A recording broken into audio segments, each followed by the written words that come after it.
नारायण वासुदेवा। बोले श्री कृष्ण भगवान की जय। बोल कार्तिकेय ठाकुर जी की जय। आज है कार्तिक मातम का चौथा अध्याय। चौथा लगा रखा है भाई, पांचवा है आज। दूसरा 2 बार कराया था ना, नहीं फिर भी पांचवा है आज। एक दिन पढ़ के देखो, पढ़ के देखो, पता चल जाएगा। सुनाई एक दिन तो 2 करा। पढ़ के देखो सुना या नहीं सुना। ठीक है, मन नहीं लगाया होगा। लगाया नहीं है, नहीं और हो सकता है नहीं उसी लगाया। जगह पर। कोई 5वां अध्याय। प्रभु मुझे सहारा है, तेरे जग के पालन हार। कार्तिक मास मातम की कथा करूं विस्तार। राजा पृथु ने कहा, हे मुनि जी, आपके कार्तिक मास में स्नान का फल कहाँ? अब अन्य मासों में विधित स्नान करने की विधि, नियम और उद्यापन की विधि बतलाई। अब ये कार्तिक में स्नान जो करते हैं उनकी विधि। देव ऋषि नारद जी बोले, हे राजन, आप भगवान विष्णु के अंश से उत्पन्न हुए हैं, अतः यह बात आपको मालूम ही है। फिर भी मैं आपको यथोचित विधान बतलाता हूँ। आसोज मास में शुक्ल पक्ष की एकादशी से कार्तिक के व्रत करने चाहिए। सुबह ब्रह्म मुहूर्त में उठकर जल का पात्र लेकर गांव से बाहर पूर्व या उत्तर दिशा में जाए। दिन में अथवा शाम को कान पर जनेऊ चढ़ाकर पृथ्वी पर घास बिछा के सिर को कपड़े से ढककर मुंह को भली भांति बंद करके थूक व सांस को रोककर, ये ब्राह्मण के लिए बताए, हमारे लिए नहीं बताए।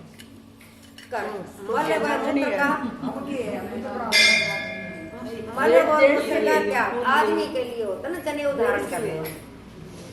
मल मूत्र का त्याग करने के पश्चात मिट्टी व जल से भली भांति अपने गुप्त अंगों को धोए।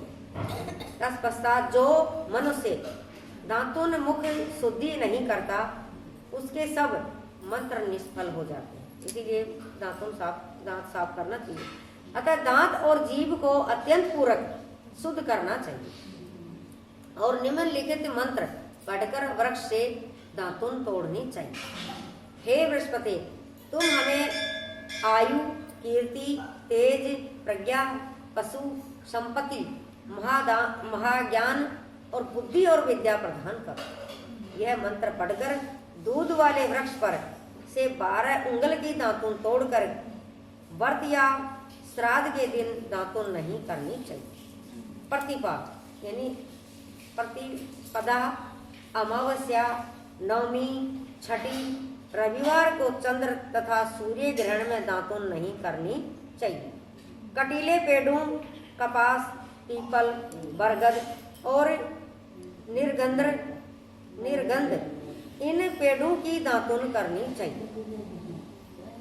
तत्पश्चात भली भांति स्नान करके फूल माला, चंदन और दान, फूल माला और पान इत्यादि पूजा की सामग्री लेकर प्रसन्न मन से भक्ति पूर्वक भगवान शंकर के मंदिर में जाना चाहिए। वहाँ सभी देवी देवताओं की अर्घ्य, आचमन आदि वस्तुओं से अलग अलग पूजन करनी चाहिए। प्रार्थना एवं प्रणाम करना चाहिए। फिर भक्तों के स्वर मिलाकर श्री हरि का कीर्तन करना चाहिए। मंदिर में जो गायक भगवान श्री हरि का कीर्तन करने आए हों, उनका माला, चंदन, तांबूल आदि से पूजन करना चाहिए, क्योंकि देव स्थानों में भगवत कीर्तन करने वाले भी साक्षात भगवान विष्णु की मूर्ति होते हैं। यह लोग सतयुग में विष्णु जी को अपनी तपस्या, योग, दान द्वारा भगवान को प्रसन्न करते थे, मगर कलयुग में भगवत गुणगान ही भगवान श्री हरि को प्रसन्न करने का मात्र एक साधन है। नारद जी ने राजा पृथु से कहा, हे राजन, मैंने एक बार भगवान से पूछा, हे प्रभु, आप सबसे अधिक कहाँ पर रहते हैं? यह सुनकर भगवान ने कहा, हे नारद, मैं वैकुंठ अथवा योगियों के हृदय में ही रहता।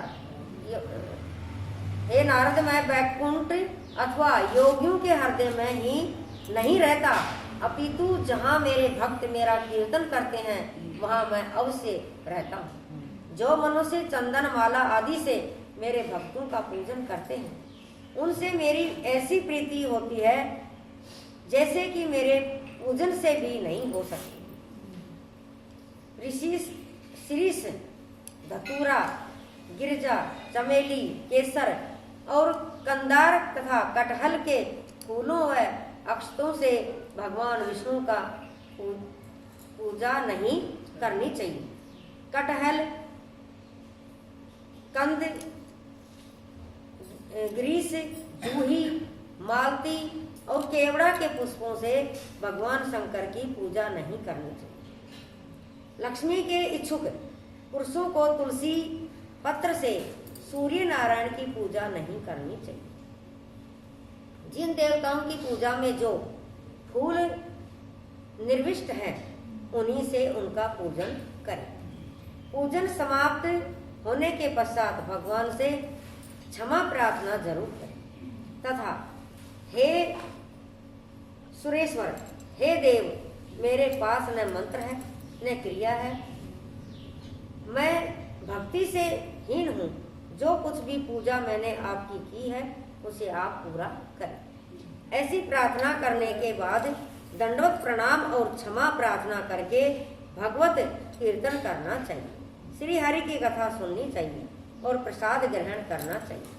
इस तरह बताई गई विधि के अनुसार जो मनुष्य कार्तिक व्रत का अनुष्ठान करते हैं वह संसार के सभी सुखों को भोगते हुए अंत में मुक्ति को पाते हैं। बोले श्री कृष्ण भगवान की जय। गोविंद यही प्रार्थना है गोपाल मेरी, यही प्रार्थना है। बोलो ना मैं नाम कभी भी तुम्हारा, बोलो ना मैं नाम कभी भी तुम्हारा।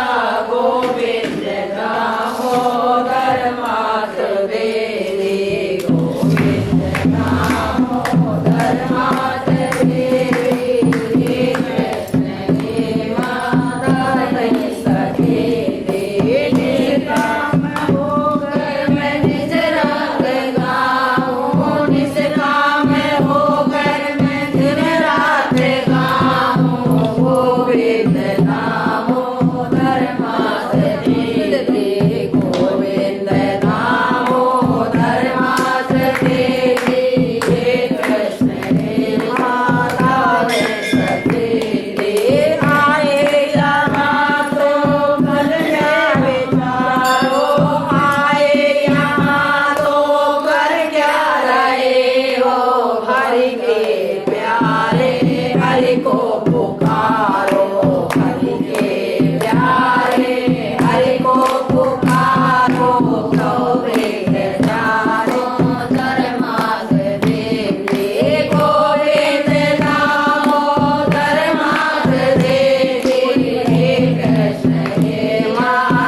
के बिहारी लाल